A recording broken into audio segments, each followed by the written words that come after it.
Bonjour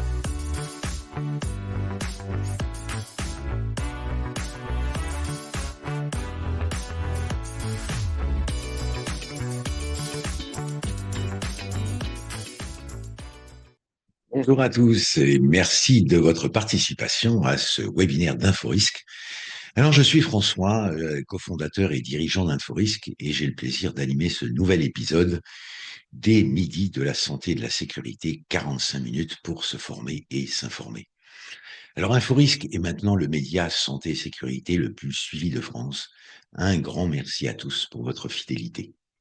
Alors, je vous rappelle que nos webinaires sont accessibles en rediffusion depuis le site d'inforisque.fr, sur lequel, en plus des actualités, des guides, vous trouverez une large gamme de solutions, produits et services proposés par nos adhérents. Alors, cette semaine, nous avons comme sujet d'actualité le travail au soleil, mieux vaudrait prévenir. Alors, pour ce nouvel épisode, j'ai le plaisir de recevoir Pierre Cesarini, qui est directeur délégué de l'association Sécurité Solaire, et pour nous parler, bien entendu, des risques du soleil et de la santé des travailleurs. Alors, le soleil, ami ou ennemi? Le soleil est indispensable à la vie sur Terre. À petite dose, ses rayons nous sont tout à fait bénéfiques. Par exemple, il favorise la synthèse de la vitamine D, essentielle pour une bonne calcification de notre squelette, notamment. Mais la lumière et la chaleur que nous recevons du soleil influencent positivement notre morale, nous permettent d'éprouver des sensations de bien-être. Mais à trop s'y exposer, le soleil présente aussi des risques pour la santé, principalement pour notre peau et nos yeux. C'est pourquoi nous organisons ce webinaire. Les risques liés à l'exposition au soleil sont à prendre au sérieux, car les effets des UV sur la santé, sur le long terme, sont importants. Que nous allons échanger pendant 30 minutes, puis nous réserverons 15 minutes pour répondre à vos questions. Et pour cela, vous avez un petit picto Q et R en bas de votre écran. Alors, nous allons pouvoir rentrer tout de suite dans le vif du sujet. Est un sujet on ne peut plus complet, et pour cela, nous avons prévu avec Pierre un programme. Ce programme va se décliner comme suit. Donc, nous verrons la présentation de l'association Sécurité Solaire. Nous parlerons climat, rayonnement solaire et UV, les effets sur la santé, donc à plus ou moins long terme, court terme et long terme, les rapports également de l'OIT, de l'OMS, de l'OSHA, le PRST4 Grand Est et puis d'autres sujets d'études. Nous verrons bien sûr les recommandations pour bien se protéger du soleil au travail et également les programmes qui sont proposés par la sécurité solaire et puis les différents dispositifs. Alors, tout de suite, Pierre, l'association Sécurité Solaire, c'est à vous. La peau, puisqu'on a 8% de plus de mélanome chaque année. Et devant ce constat, se crée l'association Sécurité Solaire. Elle devient centre collaborateur de l'OMS très vite, parce que c'est un sujet qui est mondial, ce n'est pas un sujet franco-français. L'idée étant de prévenir, faire surtout de la prévention primaire, mais on va aussi parler détection, bien sûr, prévention secondaire. Vous avez sur la droite un certain nombre de nos partenaires, la plupart d'entre eux sont là sous forme de logo. Principalement, nos soutiens sont publics, mais on a aussi, on va en parler, des soutiens dans le secteur privé, même s'ils sont plutôt, j'allais dire, marginaux. En volume, il doit y avoir 10% de nos ressources qui viennent du secteur privé. Je rends des comptes pour ma part à l'OMS, vous l'avez compris, je suis directeur, je suis un médecin. Je rends des comptes par contre à un conseil d'administration qui se confond avec un conseil scientifique qui est principalement composé de médecins, des anthropologues, mais aussi d'ophtalmos et d'autres scientifiques dans d'autres champs que la médecine. On est sur un sujet qui est très interdisciplinaire, vous allez le voir. On a trois grands sujets ou trois grands axes d'activité. Le premier, vous le connaissez tous, à moins que vous Et habitiez sur peut-être, Mars. Pierre, Oui, je vais commencer par vous interrompre juste une seconde, parce que pour moi, il est important aussi pour notre communauté de savoir un peu d'où les gens parlent. ouais. Et moi, j'aimerais bien que vous nous disiez deux mots, parce que euh, il y a une raison aussi pour laquelle vous êtes Oui, vraiment impliqué dans cette action il y a oui. 30 ans. Oui, j'ai un papa qui est chercheur à l'INSERM, maintenant à la retraite, qui est cancérologue, qui est photobiologiste, qui est médecin, bien sûr, avant tout ça. et qui a une consultation à la Fondation Rothschild dans un service de dermato à la Fondation Rothschild à Paris et qui voit le nombre de personnes à la consultation grimper en flèche. On est à une époque où on a 2 fois plus de cancers cutanés tous les 10 ans et où on voit l'âge moyen, je ne veux pas trop plomber l'ambiance, c'est la semaine qui fait un peu que commencer, mais quand même, on a un mélanome qui est la première cause, qui est une des toutes premières causes de mortalité par cancer cutané chez les jeunes adultes. Et on a des gens qui ignorent totalement le risque. C'est-à-dire qu'on a 40% des Français qui pensent que c'est bien de prendre des coups de soleil quand on est enfant, ça prépare la peau à plus tard, ou bien c'est pas grave si on le soigne. Alors, on ne soigne pas un coup de soleil. Et moi, j'ai un profil de communicant, hein, c'est mon métier, ma formation de base, c'est la communication, les stratégies d'information au service d'institutions, au service de causes d'intérêt général. Et effectivement, l'association va se créer parce que je dis à mon père à l'époque, il y a un truc qu'il faudrait faire, c'est le minimum vital, on va dire, mettre dans les bulletins météo des indices d'UV. Et vous le voyez que c'est devenu notre principal programme, assurer ou s'assurer que chacun puisse au moins prendre connaissance de ces fameux indices d'UV qu'on voit aujourd'hui massivement. 98% de la population française a vu ces indices d'UV dans les programmes météo. Et c'est évidemment la première recommandation d'ailleurs de l'Organisation mondiale de la santé, hein, c'est faire en sorte que les gens sachent au minimum. On a un deuxième axe de travail qui est pour nous l'essentiel de nos activités, c'est les enfants. Hein, les mélanomes, on va en parler, sont des cancers de la peau principalement liés au coup de soleil de l'enfance. On a des partenariats avec l'UNESCO, avec l'Institut du cancer, avec nombre d'ARS pour développer un programme dans les écoles et dans les centres aérés, même si l'école est le premier vecteur pour nous. Et puis le dernier gros chantier, ben, c'est notre sujet d'aujourd'hui, c'est les expositions solaires des gens qui travaillent dehors, parce que ça représente énormément de personnes et ça représente surtout une majoration du risque très importante. Et probablement, ça sera plus le cas encore à l'avenir. Pour les raisons environnementales, vous avez tous entendu parler de la couche d'ozone. Alors, il y a plusieurs choses qui vont dans des courants un peu averses sur la couche d'ozone. D'abord, on a pris des mesures, c'est une très bonne chose. Quand je dis on, la communauté des hommes sur Terre a pris des mesures pour limiter les rejets de substances qui abîment la couche d'ozone. Cela devrait permettre d'avoir un trou dans la couche d'ozone de plus en plus faible en surface, de moins en moins long en durée. Pour autant, ces rejets qui ont effectivement largement diminué, ces gaz chlorofluorocarbonés qui favorisaient le trou, ont cessé. Sauf qu'il y a des méga-incendies et des éruptions volcaniques qui prennent le relais quelque part. C'est un peu inquiétant, mais c'est bien ce qui se passe aujourd'hui. Ces substances, ces cendres qui sont rejetées dans l'atmosphère ont un effet délétère sur la couche d'ozone. Et puis, il y a par ailleurs, ça paraît peut-être bizarre à certains que de parler de refroidissement, mais oui, la Terre se réchauffe. Ce qui se réchauffe sous Terre, c'est la troposphère, c'est la basse atmosphère. Et ça génère un refroidissement dans la haute atmosphère, là où se trouve la couche d'ozone. Et ça, c'est pas bon pour la couche d'ozone. Et puis, par ailleurs, avec le réchauffement, qui fait absolument pas débat, les modèles prédisent qu'on aura moins de couverture nuageuse dans les régions tempérées. Et le nuage, on va le voir, est quand même un bon filtre à UV. Donc, si moins de nuages demain, il y aura plus d'UV au sol.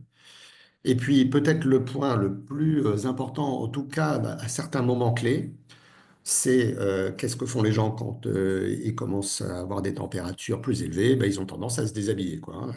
Et avec le réchauffement, on a vu dans les années dernières, alors je ne parle pas tellement de l'année 2024 qui a été vraiment très pourrie au niveau de notre printemps, mais des années précédentes où on avait au mois de mai ben, des gens qui étaient sur la plage en maillot de bain comme s'ils étaient en plein mois d'août. C'est normal, il faisait 30 degrés comme en plein mois d'août.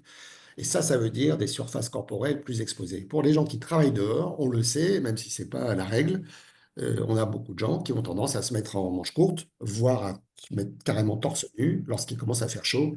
Et ça conduit évidemment, inéluctablement, à plus d'exposition en termes de surface corporelle notamment.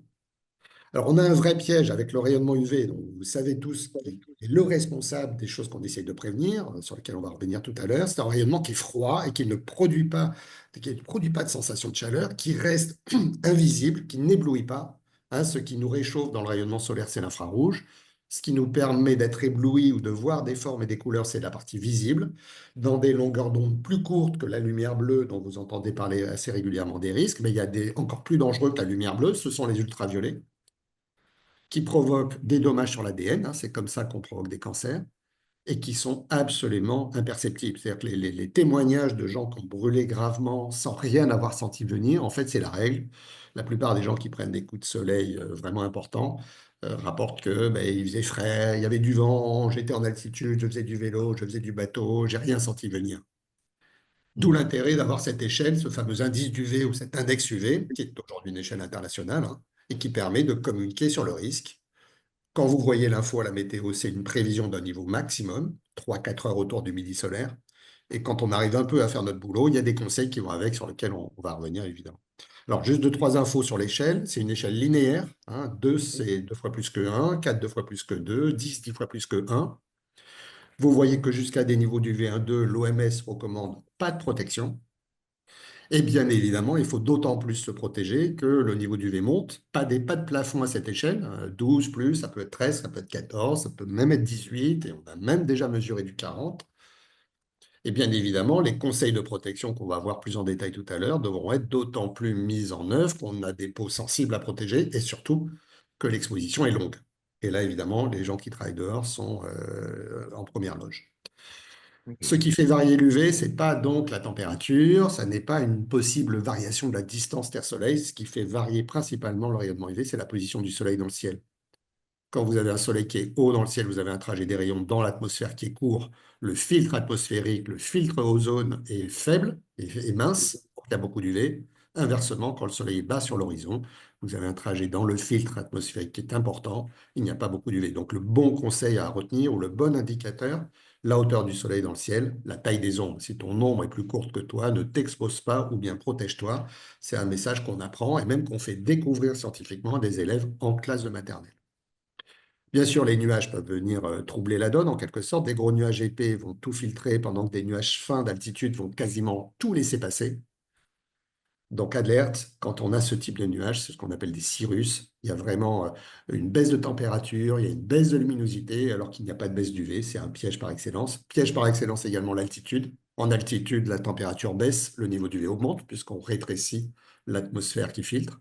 Et bien évidemment, Pierre, ça veut dire ouais. que euh, ma question de néophyte, savoir si je vous ai bien compris là-dessus, ça veut dire que je peux avoir beaucoup d'UV malgré que j'ai un soleil obscurci, Oui, ou j'ai pas voilé en compris. tout cas, un ciel voilé, tu vois qu'il y a quasiment pas de filtration, alors que la D'accord, température va être nettement rabaissée et que la luminosité, c'est-à-dire que le sentiment qu'on a d'être un jour de beau temps, bah, il est très amoindri. Il fait pas beau ce jour-là, hein. Quand on a des cirrus dans le ciel, on parle d'un ciel maussade, on parle d'un ciel grisâtre, il fait pas beau, et pourtant l'UV, c'est ça ou plein bleu, c'est quasiment pareil. d'accord, ok. Voilà, se méfier aussi de la réverbération. Alors là, j'ai une image qui montre la réverbération sur la neige ou sur du sable clair. Vous voyez que les indices de réverbération sont assez élevés. Pensez en milieu professionnel à tout ce qui est plaques, miroirs, plaques blanches, matériaux. Là, il n'y a pas de piège en définitive. Tout ce qui est blanc et brillant réfléchit beaucoup, donc peut augmenter significativement les doses. Tout ce qui est sombre et mat va au contraire absorber, donc plutôt non pas réduire l'exposition, mais en tout cas ne pas la majorer. Voilà quelques niveaux d'UV typiques en France, en métropole, hein, en France hexagonale. Vous voyez des niveaux d'UV en hiver qui sont nuls ou quasiment nuls, y compris en montagne. Ce n'est pas la peine de se faire des nœuds au cerveau en novembre, en décembre, en janvier, en février. En métropole, on est sur des niveaux d'UV très bas, éventuellement des gens qui ont la peau très sensible en très haute altitude, un jour de beau temps, alors qu'il vient de neiger, parce que la neige fraîche, ça réfléchit vraiment beaucoup, peuvent avoir un début d'érythème. Mais par contre, en juillet, bah, évidemment, la carte s'inverse, des niveaux d'UV de l'ordre de 7 dans le nord, de 8 dans le sud. Vous voyez que les écarts ne sont pas majeurs, hein, parce que la France, c'est quand même un petit pays, ça ne change pas beaucoup. L'incidence, hein, l'angle des rayons du soleil ne change pas beaucoup entre Dunkerque et Nice, alors que si vous avez 25 degrés à Dunkerque l'été, vous êtes quasiment en canicule, pendant que si vous avez 30 degrés à Nice, vous êtes en froid polaire l'été, quoi. Une nouvelle fois, la température et l'UV n'ont pas d'écart. Alors par contre, des niveaux d'UV pardon, qui peuvent monter haut, jusqu'à 12 en haute montagne, évidemment, par le fait de l'altitude. On met en août des niveaux d'UV qui sont identiques, hein. Le 1er mai, hein, demain, là, le week-end prochain, on aura les mêmes niveaux d'UV que le 10 août. On sera à 1 mois et 20 jours du solstice d'été. Le jour de l'année où il y a le plus d'UV dans l'air, dans l'hémisphère nord, c'est le 21 juin. C'est le jour où le soleil monte au plus haut, c'est le jour où on aura le plus d'UV. Et donc 1er mai, 10 août, on est à 1 mois et 20 jours du solstice d'été, le soleil est dans la même position, le niveau d'UV c'est le même. Alors qu'ordinairement, il fait 10 ou 15 degrés de plus au mois d'août. En décembre, si vous voulez prendre des vacances au soleil et bronzer un peu, ben, ne restez pas dans l'hémisphère nord, allez plutôt dans l'hémisphère sud. Et pour celles et ceux qui auraient des filiales ou des entreprises dans l'hémisphère sud, sur le tropique sud, à l'île de la Réunion, indice d'UV 14 au niveau de la mer, 17-18 à 2000 mètres. Hein, pour ceux qui connaissent la Réunion, on est vite à 2000 mètres d'altitude là-bas. Oui. Les indices d'UV, mais phénoménaux. Et évidemment, on rejoint la carte s'inverse des niveaux d'UV faibles, enfin faibles, modérés sur l'île de la Réunion, parce que le soleil va être à la verticale du tropique nord. Donc là, par contre, c'est des niveaux d'UV extraordinairement intenses sur les Antilles. En fonction de cet indice d'UV, on sait dire pour un type de peau donné en combien de temps on va brûler ou recevoir en tout cas ce qu'on appelle un coup de soleil léger pour un niveau d'UV donné. Hein, un phototype 1, par exemple, indice d'UV 7-8, c'est ce qu'on va avoir dans les semaines qui viennent dans l'Hexagone. S'il n'est pas protégé, c'est un premier coup de soleil, ce qu'on appelle une dose érythémale minimum en 20 minutes. Trois fois la dose, c'est un coup de soleil marqué. Donc, une heure suffit à vraiment avoir un coup de soleil important. Et 5 fois la dose, c'est la cloque. Donc, moins de 2 heures d'exposition sans protection pour des peaux sensibles, ça peut vouloir dire une flictène, une cloque, brûler gravement à ce point-là, c'est doubler la probabilité de faire un cancer de la peau dans les 15 ans qui viennent. Et évidemment, Comment on vous... reconnaît, alors, parce qu'effectivement, on pourrait schématiser en disant phototype 1, phototype 6. Oui. Comment on sait ben, pour chacun, je pense que comment on établit Écoute, il y a deux notre questions très modèle de simples. phototype? Ouais, il y a deux Pardon. questions très claires. Quelle est ma couleur de peau avant exposition au soleil? Et c'est vrai que le visage, il est très vite exposé. Donc, la bonne référence, c'est l'intérieur du bras, typiquement, ou la fesse, à moins que vous fassiez du naturisme. Cette couleur de peau avant exposition au soleil est le premier facteur. Est-ce qu'on le qualifie de super clair, très blanc ou au contraire de très noir? Et évidemment, entre les deux pour faire les 6 phototypes. Et la deuxième question, c'est est-ce que vous attrapez des coups de soleil facilement? Est-ce que vous bronzez facilement ou difficilement? Le combinat de ces deux questions vont clairement vous catégoriser phototype 1, 2, 3, 4, 5 ou 6. Ok. Et évidemment, tu vois que pour un indice du V7-8, un phototype 1 reçoit un coup de soleil léger en 20 minutes sans protection. C'est 200 minutes qu'il faut sur un phototype 6. Autrement dit, à la fin de la journée, la personne qui a phototype 6 n'a toujours pas reçu le moindre coup de soleil, ne serait-ce qu'un peu conséquent. L'important en termes d'évaluation du risque, c'est non pas l'intensité à un moment donné, mais combien de doses au final j'ai reçues. Et là, ça se complique sérieusement. Parce qu'évidemment, on sait mesurer les choses sur un plan horizontal. Typiquement, on reçoit des doses coup de soleil, hein, des standards érythémateuses doses. 2 doses reçues en moins de 8 heures, c'est un coup de soleil léger pour un phototype 1. Sauf que tu vois qu'on reçoit 50 à 60 CED à 60 doses, 50 à 60 doses par jour sur un plan horizontal. Mais évidemment, ce que le corps reçoit dépend de son orientation. Donc, ce que tu reçois sur le dessus d'un pied qui ne porterait pas de chaussures ou le dessus d'une épaule est à peu près comparable à ce qu'on reçoit sur un plan horizontal. Si on est sur... Pardon, Pierre, Ouais. là, j'ai un problème avec la question de dose. Peut-être que vous Ouais. pourrez nous préciser un peu ce que c'est que ces doses. Ben, la dose, c'est le résultat de la durée de l'exposition et de l'intensité du rayonnement pendant cette période où on a été exposé. Et c'est ça qui Ok. nous intéresse pour évaluer le risque, sauf que c'est compliqué à D'accord. faire.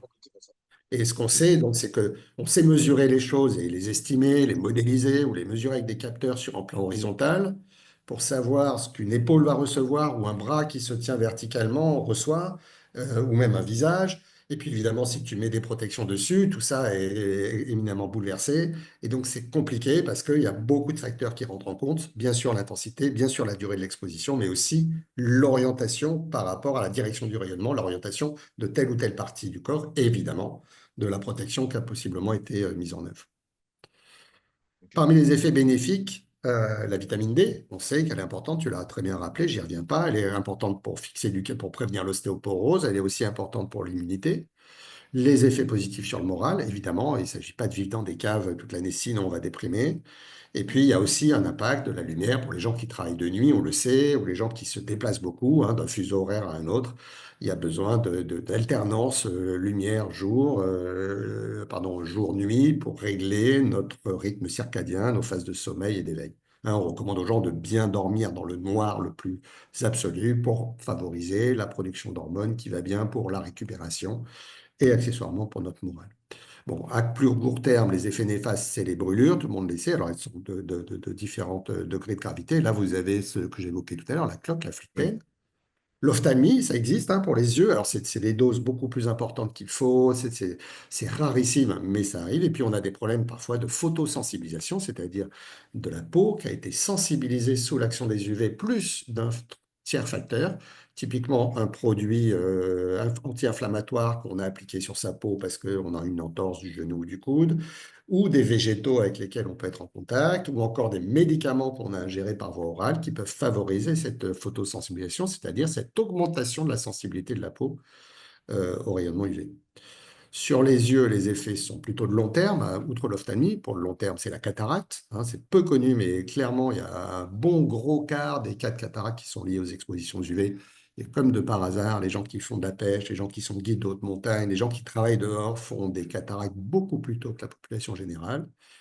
Et puis, en cofacteur de risque, les UV favorisent, on le sait aussi, la DMLA, qui est un problème dans les pays riches, puisqu'on ne sait pas la soigner, contrairement à la cataracte qu'on soigne largement, moyennant un petit billet de 1 500 euros laissé au chirurgien. Bon, par ailleurs, les UV vieillissent la peau, et vous voyez ici à droite un livreur de lait à Chicago, qui a travaillé 30 ans. Visiblement, la vitre latérale de son camion n'était pas équipée des filtres qui allaient bien, donc ça, c'est le résultat. Pour vous parler du peut-être un mélanome. point, Ouais. un point, quand même, une question justement, parce qu'on parle des individus. L'âge est un élément, je dirais, Oui, pénalisant ou favorisant. oui, oui. Alors, ce qui est surtout facteur de mélanome, c'est l'âge auquel sont survenus les coups de soleil. Et je le disais dans mon propos introductif, c'est surtout les coups de soleil de l'enfance qui favorisent ce mélanome. Ce D'accord. mélanome se soigne plutôt bien, mais il tue quasiment 2 000 personnes chaque année en France. Parce qu'on Ah ne oui. repère pas assez tôt ce mélanome, et c'est là où il y a un rôle pour la médecine du travail, c'est de favoriser ce repérage, cette détection précoce, d'autant que s'il y a peu de liens avec les expositions professionnelles, ils ne sont pas non plus nuls. Et donc, franchement, ça fait sens pendant et post-carrière de repérer, de chercher à repérer, en tout cas le plus vite possible. On va voir comment on peut organiser les choses malgré la pénurie de dermatologues. Je ne reviens pas sur les deux règles ici, j'y reviendrai peut-être lors des questions-réponses, mais voilà, il y a des façons de procéder. Il y a un autre type de cancer cutané qu'on appelle le carcinome, qui est lui beaucoup plus lié à des expositions chroniques. Et là, je te rejoins totalement, c'est avec l'âge que le risque augmente, quoi qu'il arrive. Parce que là, c'est le cumul des doses qu'on a reçues depuis sa naissance et évidemment des gens qui travaillent dehors, qui sont souvent des gens qui ont commencé à travailler dehors tôt. Ben, ils accumulent, ils accumulent, ils accumulent jusqu'au jour où ils vont faire un carcinome basocellulaire. Honnêtement, c'est pas très grave. Le jour où ils font un carcinome spinocellulaire qu'on appelle maintenant épidermoïde, 20% de l'ensemble des cas de cancer de la peau, reconnus comme maladie professionnelle en Allemagne, en Suisse, en Belgique, en Australie, dans la moitié des États américains et autres. Là, il y a vraiment du souci à se faire. Ça tue 300-400 personnes chaque année en France. Et il faut vraiment agir là-dessus parce que là, pour le coup, la cause exposition professionnelle est tout à fait avérée. D'ailleurs, il y a eu un rapport conjoint de l'OIT, de l'Organisation internationale du travail et de l'OMS, qui a porté sur une vingtaine d'années, 180 pays, ce qu'on appelle une méta-analyse, qui a conclu à 18 960 décès dans l'année attribuables aux expositions professionnelles, sur 60 000 morts en tout, par ce fameux cancer épidermoïde. Un doublement au cours des 20 dernières années et une recommandation absolument formelle au gouvernement et à toutes les organisations qui sont concernées par le sujet de mieux protéger les outdoor workers, donc les gens qui travaillent dehors. L'Agence européenne pour la sécurité et la santé au travail dit qu'il y a 15 millions de personnes quasiment qui travaillent dehors au moins 75% de leur temps. Le rayonnement solaire est considéré comme le premier agent cancérigène. Et pour les peaux claires, l'agence européenne nous dit que c'est presque tous les gens qui travaillent dehors qui feront un cancer de la peau au cours de leur vie, avant ou après le passage à la retraite, mais très exclusivement ou très essentiellement lié à cette activité professionnelle. Il y a des études en Espagne, je n'ai pas le temps de rentrer dans ce détail-là. Il y a un PRST en région Grand Est qui s'est emparé dans sa fiche action numéro 12, axe 3, de cette question du cancer de la peau et des expositions solaires professionnelles. Deux gros objectifs, évaluer et améliorer la prise en compte du risque et faire de la prévention primaire et évaluer les actions. 2 enquêtes ont été menées. On voit que les médecins, comme les professionnels de santé et autres préventeurs, sont plutôt intéressés par le sujet, carrément même. En revanche, peu s'estiment correctement informés. Il y a un très gros boulot à faire en la matière.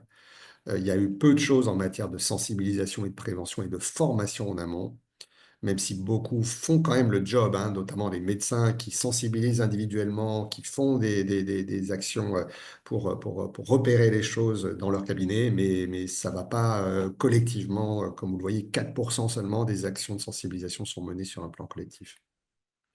Voilà, le CPRST a mis en place un observatoire parce qu'on a un problème en France de remontée d'informations. Les dermatos ne remontent pas en règle générale. Quand ils repèrent un cancer de la peau d'origine professionnelle, ils ne le font pas savoir. En Allemagne, c'est 5000 nouveaux cas chaque année qui sont repérés et associés à une exposition professionnelle. En France, c'est quelques cas. D'où l'intérêt de cet observatoire qui a été mis en place conjointement par la DREETS, l'ARS de Grand Est, l'Observatoire régional de la santé. On a aujourd'hui des dermatos qui remontent l'information quand ils voient un épidermoïde et qui soupçonnent une origine professionnelle. Et le but, le but, c'est fin 2025, c'est d'avoir un élément Oui, de synthèse et c'est puis ça. de replanifier justement enfin, de prendre des actions de prévention ou Exactement. alors Le but, c'est au-delà du surtout, fait effectivement, d'une ouais. remontée d'infos. Oui, oui, c'est le but premier, enfin, je ne veux pas parler à la place de l'ADRETS et de l'ARS qui sont les pilotes, hein. Nous, on est membre du groupe de travail qui a été mis en place avec des CARSAT, avec des MSA, avec des OPP, BTP et autres. Mais le but affiché, c'est clairement de nourrir l'information des acteurs et de remonter à la DGT et autres institutions des informations précises sur où on en est en termes de sensibilisation et quelles sont les actions qui fonctionnent, quoi. Et puis aider bien évidemment les entreprises à mettre en place des DU, à formaliser des DU avec les recommandations, l'évaluation du risque et les recommandations de protection solaire. Alors en parlant de recommandations, j'avance un peu parce que l'heure tourne et puis Oui, on oui, oui, prend du oui. temps. La première recommandation, c'est si on le peut, d'organiser les choses pour qu'on n'ait pas besoin d'exposer les travailleurs aux heures les plus dangereuses. Alors, je précise une chose, en termes d'UV, les heures les plus dangereuses, c'est toujours autour du midi solaire, en France hexagonale, vers 14 heures, plus ou moins 20 minutes selon que vous êtes à Strasbourg ou à Brest. Grosso modo, retenez qu'il y a plus de la moitié des UV qui tombent entre 12 et 16 heures. Je parle bien sûr là d'heures légales, hein, d'heures à votre montre, pendant que les températures maximum, surtout quand il va commencer à faire chaud, sont beaucoup plus tard dans la journée, en tout cas 3 4 heures plus tard, hein. Vous avez régulièrement des températures encore très hautes, à 18, à 19, à 20 heures, alors que l'UV, vous voyez, est totalement redescendu. Pour les professionnels, du coup, principalement, donc après avoir essayé d'éviter, sachant que c'est pas évident, ben, favoriser l'ombre pour des pauses, pour des stations de travail à l'ombre, favoriser la pose de filtres sur il faut savoir que le verre non traité, transparent, coupe pas mal de rayonnement UVB, mais on laisse passer une partie quand même, et laisse passer beaucoup d'UVA, d'où l'intérêt de poser des films ou des deuxièmes plaques en polycarbonate généralement, qui vont vraiment couper les ultraviolets totalement ou à 99%. Porter des chapeaux à bord large, des protège-nuques pour celles et ceux qui ont des casques, comme ici, il y a des tas de modèles hein, qui sont adaptés à ça. Porter des vêtements anti-UV, c'est pas une nécessité, mais c'est quand même une recommandation, surtout pour des gens qui ont la peau claire. L'enjeu, ça va être aussi de trouver des EPI, notamment en vêtements, qui vont être à la fois, qui vont répondre aux exigences de visibilité typiquement, mais qui vont aussi répondre aux exigences de prévention de la chaleur. Parce que si j'ai dit tout à l'heure que l'UV pouvait être très important alors qu'il fait frais, eh ben, c'est aussi possible évidemment qu'il y ait beaucoup d'UV alors qu'il fait très chaud, quoi. Et donc là, il n'est pas question, ou en tout cas, il n'est pas possible d'imaginer que les personnes qui travaillent dehors vont porter des vêtements chauds. Donc, même si on peut leur trouver des vêtements qui font le double job, typiquement ce que vous voyez ici, c'est des vêtements géides qui sont rafraîchissants, hein. Vous les trempez dans l'eau, vous les essorez, vous les mettez, vous avez immédiatement la température corporelle qui descend. Et on va essayer d'ailleurs l'été prochain de lancer un test préliminaire. Et ça, on parle bien et ça, on le parle, et finalement, on les considère finalement comme des EPI ou comme un vêtement de travail, c'est considéré comment? C'est une bonne question. Pour l'instant, les vêtements rafraîchissants, je crois, n'ont pas de normes attitrées. Alors, il y a des normes, évidemment, pour tester le côté anti-UV. Pour le côté rafraîchissant, ça ne l'est pas. Par contre, là, il faut vraiment travailler, je dirais, au cas par cas. Là, j'ai fait des interventions récemment chez des vignerons. Les vêtements que vous voyez là, typiquement, c'est du polyester. Le polyester, il va s'accrocher dans la vigne. Ça ne va pas être adapté, à mon avis, chez les vignerons. Il faudra tester, voir si ça peut faire quand même le boulot. Mais il y a d'autres matériaux qui peuvent être utilisés, qui doivent être clairs, surtout si on veut réfléchir le rayonnement et donc limiter l'échauffement corporel.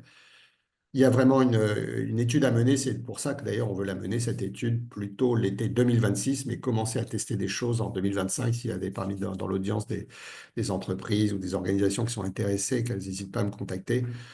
J'aurais volontiers des EPI à vous remettre avec des questionnaires pour voir un peu justement comment les salariés et les personnes qui travaillent dehors les perçoivent d'abord et puis les utilisent ensuite et quels sont leurs retours d'expérience en la matière. Ok. Pensez aussi à cet outil dont vous avez peut-être déjà parlé, François, sur votre espace. C'est une montre qui permet de sensibiliser, enfin de suivre l'évolution de la température corporelle des personnes pour alerter si jamais il y a un dépassement des limites qui nécessitent de se mettre à l'ombre et d'arrêter l'activité, bien sûr, et de rejoindre un espace rafraîchi. Évidemment, il faut se protéger les yeux. Pour protéger la peau autour des yeux et pour protéger les yeux en eux-mêmes, là, il y a des normes. Objectivement, on surévalue, enfin, c'est le sentiment que j'ai dans tous les échanges qu'on a, on surévalue le coût de ces EPI. Là, pour le coup, ce sont hein, des EPI, puisqu'ils ont aussi évidemment des normes qu'ils respectent vis-à-vis des chocs, etc. Voilà, c'était des modèles qu'on trouve vraiment à pas très cher et qui font le job en termes de protection UV, bien sûr, mais aussi qui vont s'adapter avec la teinte qui va bien, parce qu'on a parfois besoin d'avoir des teintes claires. Teinte foncée, c'est bien quand il y a une très forte luminosité et qu'on n'a pas besoin d'y voir très clairement, comme son nom l'indique. Par contre, on peut avoir des teintes claires, voire transparentes, qui sont aussi anti-UV. Il y a vraiment, et on n'a pas, une nouvelle fois, besoin de dépenser des fortunes pour ça. Et puis enfin, la crème. Alors, en population générale, on est assez frileux sur la crème parce qu'on sait qu'elle amène certaines personnes à finalement augmenter leur temps d'exposition. Pour les travailleurs, on a zéro frein. Les travailleurs, bien évidemment, doivent d'abord se protéger avec des vêtements. Ça tombe sous le sens. Mais il reste des zones qui sont exposées. La crème est la nécessité absolue, le seul passage pour permettre cette protection. Il faut réappliquer le produit régulièrement. Il faut choisir des indices les plus élevés possibles, c'est-à-dire du 50 ou du 50 plus. Et évidemment, il faut choisir des textures qui vont bien à des personnes qui sont souvent réfractaires, parce que c'est gras, parce que ça sent l'aloe vera ou la rose. Ouais, il existe des formules, vous les avez à l'image, qui sont sèches, qui sont sans parfum. Mais quand je dis sèche, vous appliquez, c'est pas un miracle, hein, mais vous appliquez le produit, 10 secondes après, vous pouvez prendre un outil et il vous échappera pas des mains parce que le produit n'est pas gras, parce que vous n'avez pas besoin de repasser les mains sous l'eau et le savon pour avoir à nouveau l'usage des mains de façon safe.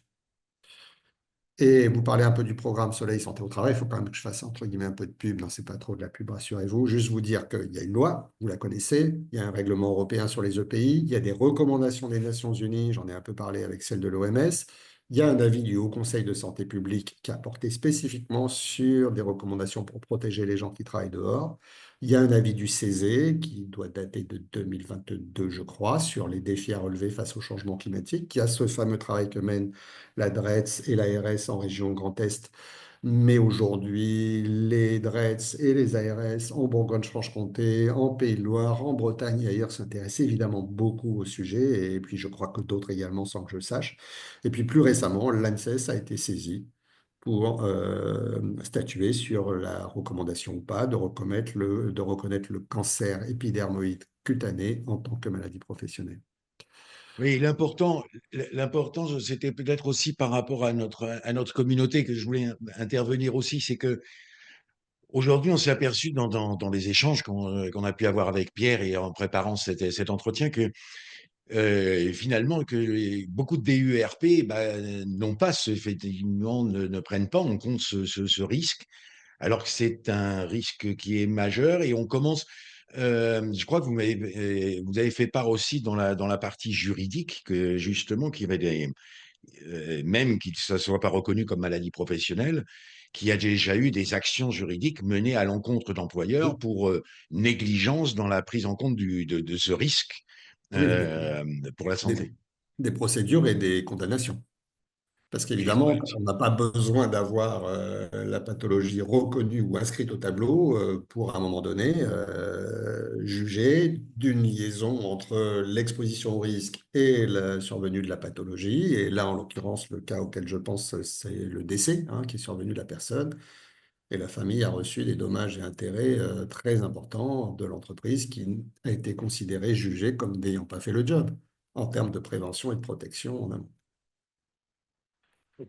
Les secteurs concernés, c'est évidemment, tout le monde l'a en tête, le BTP.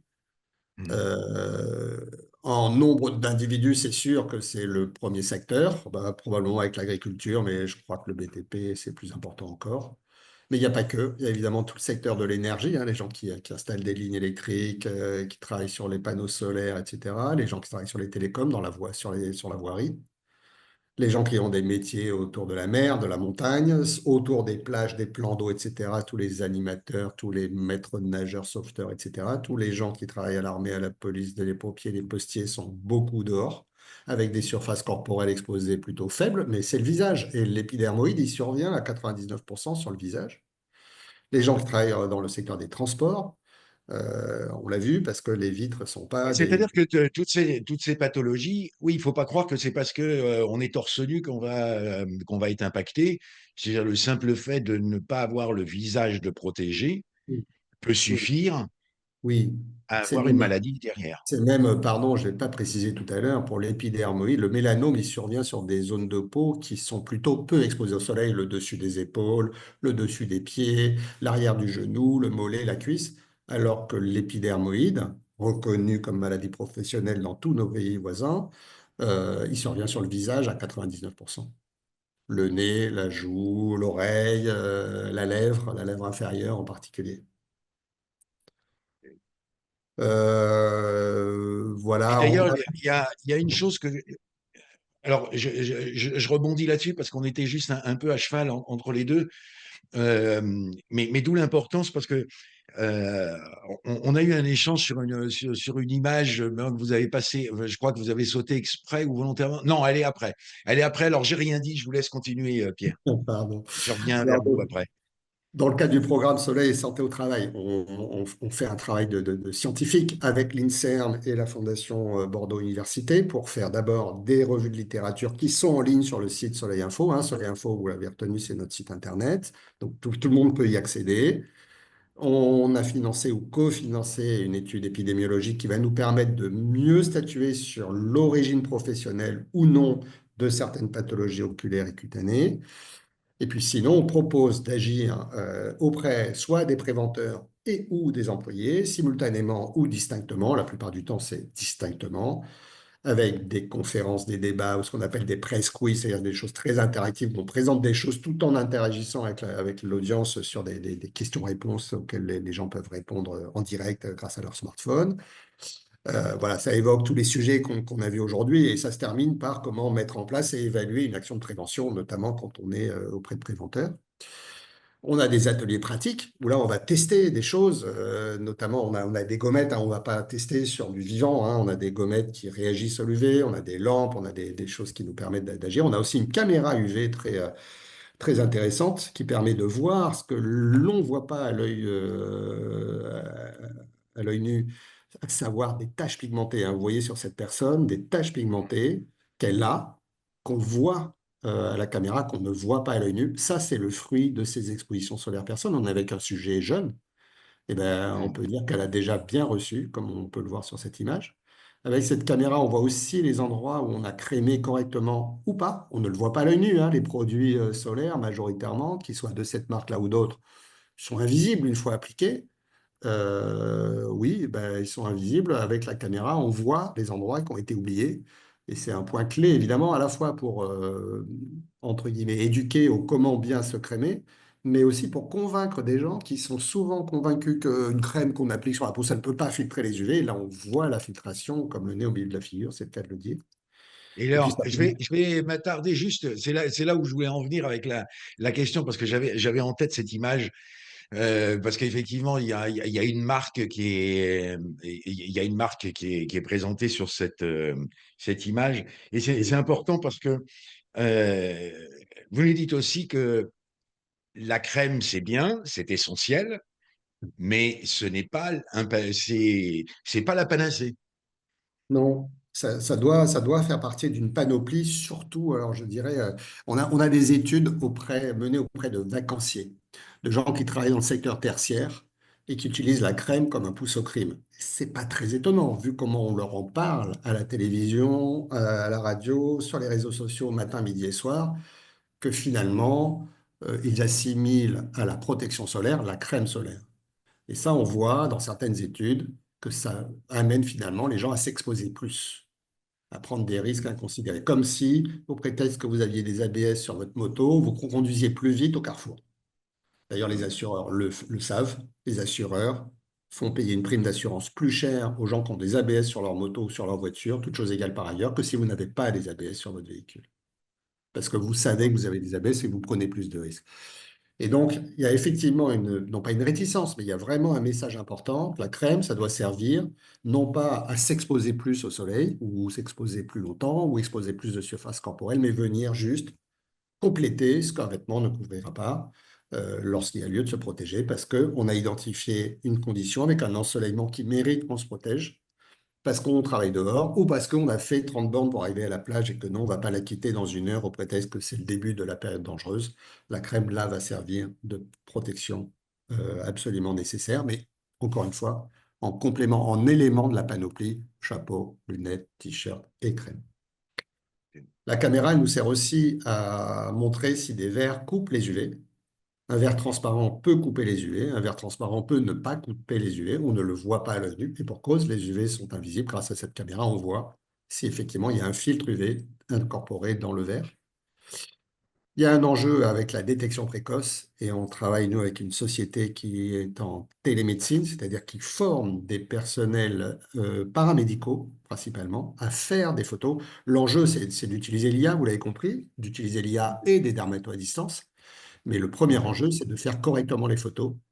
Et donc, il y a un programme de formation de personnel au sein de l'entreprise pour qu'elle puisse, elle, dérouler les personnes, faire défiler les personnes quand c'est possible, pas forcément le 15 mai, le jour de la journée nationale de dépistage, mais plus ou moins tout au long de l'année, faire des photos, les envoyer et les faire analyser à distance pour qu'ensuite on recommande ou pas d'aller voir en urgence plus ou moins forte son dermato. Et ça Pierre, permet de... Ouais. pardon, je vous laisse 2 minutes pour Yes. conclure. Ouais, bah, Pour bah, nous vous laisser savez, un petit peu de temps quand même je, je pour n'ai répondre je n'ai aux plus différentes questions. je n'ai plus que 40 diapos, tout va bien. Non, non, je plaisante. Donc vraiment, cet enjeu de la détection majeur et à mon avis un vrai rôle à jouer pour les entreprises, pour les services de médecine du travail, parce qu'elles, elles ont moyen d'envoyer un mot au dermatologue pour ouvrir la porte, pour la forcer, cette porte du dermatologue, à recevoir la personne, parce qu'il y a eu un signal avant-coureur véritablement fondé sur notamment cette image à distance. Autre outil de prévention, vous avez une application qui s'appelle Météo UV, que nous éditons, qui permet d'avoir ce que vous voyez à la télé. Je ne vais pas vous mentir, hein, c'est pas beaucoup plus. Il y a quand même la possibilité de rentrer son type de peau et d'avoir des informations sur son type de peau et donc sur son burning time individuel, des conseils adaptés. Et puis, si vous voulez nous aider, vous pouvez le faire. Vous nous aiderez notamment à préparer la V2 de cette application, où là, on va aller beaucoup plus loin avec des niveaux d'UV en temps réel. On espère pouvoir repérer, enfin, c'est pas qu'on espère pouvoir, c'est qu'on sait qu'on pourra le faire. Et si on développe l'application, on repérera si les gens sont dedans ou dehors. Et on pourra envoyer des notifications, typiquement au bout d'un certain temps, passer sous un indice d'UV de temps pour dire aux gens, est-ce que vous étiez bien protégés là? Parce qu'on a vu que ça faisait 1 heure et demie que vous étiez dehors. Vu votre type de peau, il est vraiment grand temps de vous protéger. Et ça peut aider des travailleurs, ça peut aider des préventeurs, et ça peut même aider la recherche à faire les fameuses évaluations dont je disais qu'elles étaient compliquées à réaliser, parce que il faut intégrer plusieurs facteurs. L'application 7V2 devrait nous permettre d'avancer là-dessus. On a des affiches et des dépliants pour chaque secteur et c'est des choses qu'on propose gratuitement. Elles sont téléchargeables sur le site. Vous aurez les liens, je crois, par Gavin un peu plus tard ou présentement. On a produit un film avec l'aide du groupe RG. Ce film est libre de droit. Vous pouvez le consulter sur notre site, vous pouvez le télécharger. Puis on va essayer de faire des versions. Là, vous le voyez qu'il est un peu orienté BTP, mais on va essayer de faire des versions pour couvrir d'autres métiers. Notre site internet est à votre dispo, soleil.info. Vous avez des infos pour tout le monde. Vous avez aussi des sections par secteur d'activité. Et donc, la section santé au travail est celle qui devrait vous intéresser le plus. Vous avez notamment des recommandations par secteur d'activité où vous allez trouver les fameuses affiches et dépliants dont je parlais, des actus spécifiques au secteur santé au travail. Et puis, du coup, bah, j'ai terminé dans les 2 minutes, je pense. Vous donnez rendez-vous à Préventica Paris, nous y serons avec un stand. On aura le super plaisir d'accueillir et la société Anapix avec son dispositif de repérage, de dermatoscopie, hein, de prise de vue et d'analyse à distance. On aura Pierre-Louis Ferrer avec un studio photo à l'UV. Donc, n'hésitez pas avec ce QR code. Vous pouvez prendre rendez-vous directement pour venir nous voir. En plus, on a des cadeaux pour vous. Le programme Soleil Santé au Travail, vous l'avez là, vous pouvez le soutenir par un don également, si vous le souhaitez. Vous Alors, ne prévenez. vous inquiétez pas, je dirais à tous, de toute manière, on va vous envoyer après vous recevrez demain un petit mail de notre part pour vous remercier de votre participation et on remettra dedans les différents liens qui ont été évoqués aujourd'hui. Mais vous les aurez également sur la partie liens sur inforisque.fr. Vous allez sur le webinaire d'aujourd'hui et quand vous allez sur la partie replay, vous allez avoir un onglet liens et vous pourrez les retrouver également. Donc, vous inquiétez pas. Et encore une fois, on vous remettra l'ensemble de la présentation. Alors, euh, tout de suite, tout de suite, les questions, parce que là, avant qu'on ait carrément explosé le timing, et merci parce que vous êtes encore très nombreux à nous suivre, donc merci de prendre quelques minutes sur votre déjeuner. Alors, Dimitri qui nous demande, vous n'avez pas en partenaire l'OPP-BTP qui a édité un guide chaleur et canicule. Oui, l'OPP-BTP travaille Euh, déjà avec vous pour différents oui. sujets pour ça. Si, on travaille de près avec l'OPBTP. On n'a pas encore mis le logo dessus, mais on va le faire bientôt. Et oui, on est en relation, j'allais dire quotidiennement, mais pas tout à fait, mais quasi. Marc de Manja participe de l'OPBTP dans la région Grand Est au PRST4.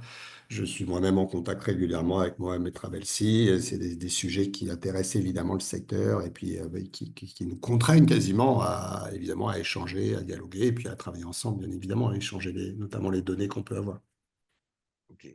Alors, Mathilde, qui nous demande les stats de dosimétrie en France hexagonale, je vais y arriver, sont calculées pour un travailleur en extérieur, point d'interrogation. Eh bien, la réponse est plutôt non. En tout cas, rien de solide en la matière. Il y a un travail qui est fait dans le cadre d'un projet qui s'appelle Genesis UV, qui est mené en Allemagne, mais mené par des Allemands, mais qui est mené sur la planète entière. Donc là, il y a des capteurs qui sont donnés à des travailleurs qui travaillent dehors. Le capteur se connecte une fois dans la semaine pour décharger ses données. Le souci qu'on a, c'est que le capteur, il doit être embarqué quelque part. Et en l'occurrence, le parti qui a été pris, c'est d'installer ce capteur sur un brassard. Et comme je l'expliquais, entre ce que reçoit un bras qui est généralement sur un axe plutôt vertical, et ce que reçoit juste l'épaule, qui est elle plutôt sur un axe horizontal, il y a un facteur 5 ou 6. Donc c'est très compliqué d'avoir des doses reçues, d'avoir des estimations de ces doses, d'où le travail que nous menons avec notamment Daniel Vernès, qui est chercheur à l'Institut de la médecine du travail à Lausanne, avec une équipe anglaise, avec une équipe en France également, pour essayer de développer quelque chose qui permette d'avoir au moins des estimations de ces doses reçues, partie de corps par partie de corps. Alors, Pierre, je vais vous demander maintenant des réponses courtes. Alors, une question de Grégoire. Existe-t-il des tableaux de maladies liées à l'exposition au soleil? Non, en tout cas, le cancer de la peau n'est pas inscrit dans le tableau, mais sinon, oui, il y a toute une batterie de pathologies qui sont référencées. Ok. Alors, Grégoire, j'entends ce que vous dites, mais un soudeur en extérieur, on fait quoi, surtout si l'intervention est urgente? Un Ok. soudeur en extérieur, ben, il se protège comme la loi lui le demande ou comme les EPI le demandent. Un soudeur, j'imagine à l'arc, hein, et lui, il est super protégé contre du rayonnement super intense et dans des longueurs d'onde qui n'est même pas normalement reçu du soleil, l'UVC. Donc lui, il est déjà normalement hyper protégé. s'il suit en tout cas la réglementation. Ok. Alors, Christine qui demande quelle crème solaire recommandez-vous pour les enfants de moins de 3 ans, sachant que certaines sont mal notées sur des sites spécialisés en raison de leur composition. Bon, alors ils ne travaillent pas encore, les moins de 3 ans, j'espère en tout cas, mais Voilà. la recommandation est super simple. C'est pas de produits solaires chez les bébés, pas d'exposition au soleil. On n'a pas normalement à avoir besoin de crème solaire pour les bébés. C'est juste ça. Soit il y a très peu d'UV et ils n'ont pas besoin de protection, soit il y a de l'UV et dans ce cas-là, c'est vêtements longs, station à l'ombre et on n'a plus besoin de crème. Ok. C'est ce que Comme recommande ça, l'ANSES, parle d'une recommandation de produits solaires en population générale en dernier recours. Et pour les bébés, c'est pas de crème solaire. ok. Oui, bah Odile, vous nous dites, oui, c'est plutôt une remarque, pas facile d'éviter une exposition au soleil en travaillant en extérieur entre 10 et 14 heures. Bah oui, forcément, c'est pas, forcément, Donc, ça questionne l'organisation du travail. bien sûr. Euh, oui, Ombre, travailler sur l'ombre et sur les EPI individuels à ce moment-là. c'est ça. Bah, comme on le fait, d'ailleurs, il y a des pays qui sont très en pointe là-dessus. Je pense à l'Australie, par exemple, mais enfin, qui sont très concernés par la question du V. Et Et, à la protection. les protections, on le voyait dans vos EPI avec les casquettes qui ont Les des protège-nez. parties qui recouvrent, etc. Il y a terminer les petites casquettes légères comme on a habituellement, nous, je dirais en France. Oui. Odile qui nous demande est-ce que seuls les coups de soleil peuvent générer des cancers à terme ou bien également le fait d'être régulièrement exposé au soleil tout au long de sa vie? Coup de soleil, mélanome. Exposition chronique, y compris sans coup de soleil. Carcinome, dont l'épidermoïde qui tue 400 personnes en France, 20 000 dans le monde chaque année pour des origines professionnelles, 60 000 en population générale. J'ai encore un certain nombre un certain nombre de questions. Oui, parce que la question. Alors, Christine vous fait la remarque parce qu'on parlait des enfants tout à l'heure, parce que Christine nous indique que nous sommes en crèche. Alors, effectivement, elle, dans le cadre d'une crèche, je pense qu'effectivement, cette question de soleil, d'où l'importance aussi de cette question de soleil. Alors, il y a encore quelques éléments, enfin, il y a quelques questions encore qui arrivent, mais là, je pense qu'on va être. Là, on a déjà explosé le timing. On vous a mis de toute manière tout à l'heure, et vous l'aurez dans la présentation qu'on vous a envoyée, les coordonnées également aussi de Pierre. Donc, voilà, vous pourrez aussi le contacter directement. Grégoire qui demandait peut-être, il y avait une question aussi qui était, que pensez-vous du HIT index pour calculer le risque? C'est un index qui concerne la température. Alors, pondéré par un taux d'humidité devant, je ne suis pas expert en la matière, je travaille pas à Météo France, mais oui, il y a l'évaluation d'une température ne se fait pas simplement par la mesure ou par l'estimation d'une température généralement sous abri, mais en intégrant d'autres facteurs comme le vent, comme pour le froid principalement, ou comme l'humidité pour une majoration du risque chaleur. Mais vous avez compris que là, notre propos aujourd'hui, c'était le risque UV. Les deux étant en lien fortement, puisqu'on est à l'extérieur et que souvent la chaleur, elle monte en extérieur, ce qui n'est pas toujours le cas, hein. Parfois, on a la température qui monte dans des hangars, donc il faut, ou dans les lieux fermés, donc il faut prendre en compte ces deux risques.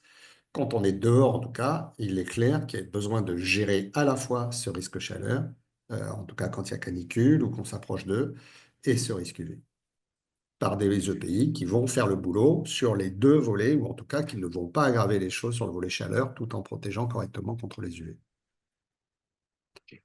Bon. Euh, C'est un un gros immense sujet, merci, franchement. Pierre. C'est un Oui. gros sujet technique sur lequel on pourrait passer 2 heures juste ça, sur les EPI et leur technicité et leur adaptation métier par métier pour bien coller aux besoins, au confort nécessaire ou à l'ergonomie nécessaire pour les travailleurs. Donc, n'hésitez pas à revenir vers moi, comme pour toutes les questions auxquelles on n'a pas pu répondre. C'est vrai, je me suis désolé, je suis très bavard, François, Non. mais poursuivez les échanges en revenant vers nous, en allant consulter les documents que François, vous avez la super gentillesse de mettre en ligne sur votre espace. Voilà. Et puis, ne pas oublier que Bah, vous étiez à la source parce que vous l'avez pas mentionné, mais c'est quand même votre association qui est à l'origine aussi de la diffusion sur nos chaînes de télévision des indices UV, etc. C'est-à-dire que vous avez vraiment des actions qui portent leurs fruits de manière à amener voilà, de la connaissance, de la sensibilisation. Surtout, n'oubliez pas aussi au niveau entreprise, si vous êtes au niveau HSE, que vous souhaitez justement poursuivre, faire intervenir aussi bah des gens autour de l'association de Pierre là-dessus. Euh, pour cette sécurité solaire en question, il y a aussi un moyen de vous aider parce que vous êtes une assoce. Donc, une association, elle a toujours besoin de fonds. Et pour avancer, c'est quand même le nerf de la guerre. Donc, c'est vrai qu'en prévoyant peut-être quelques actions de sensibilisation, je fais court, mais Pierre, vous m'avez indiqué en préparant cet entretien, vous pouvez très bien à ce moment-là piloter voilà, une action de sensibilisation un peu forte dans votre entreprise et à ce moment-là simplement faire un don. Ben, votre entreprise peut simplement faire un don pour la sécurité solaire. Et ben, d'un autre côté, vous en ferez bénéficier donc de cette formation, voilà, les salariés et les gens de vos équipes. Et en même temps, vous contribuerez aussi au développement et à la bonne marche des actions entreprises par Pierre et puis les équipes qui sont derrière. Voilà. Alors, cette fois, encore une fois, merci beaucoup Pierre. Merci à tous de nous avoir suivis jusqu'au bout, malgré un peu ce dépassement ce dépassement d'horaire. Un bon appétit et surtout, voilà, profitez bien du soleil, mais surtout à l'ombre. Voilà, il ne faut pas faire comme Pierre et passer 1 heure sur la plage ensoleillée sans aucune protection. Merci à Là, tous non. et à très bientôt. Merci à tous, merci beaucoup, François. À très bientôt.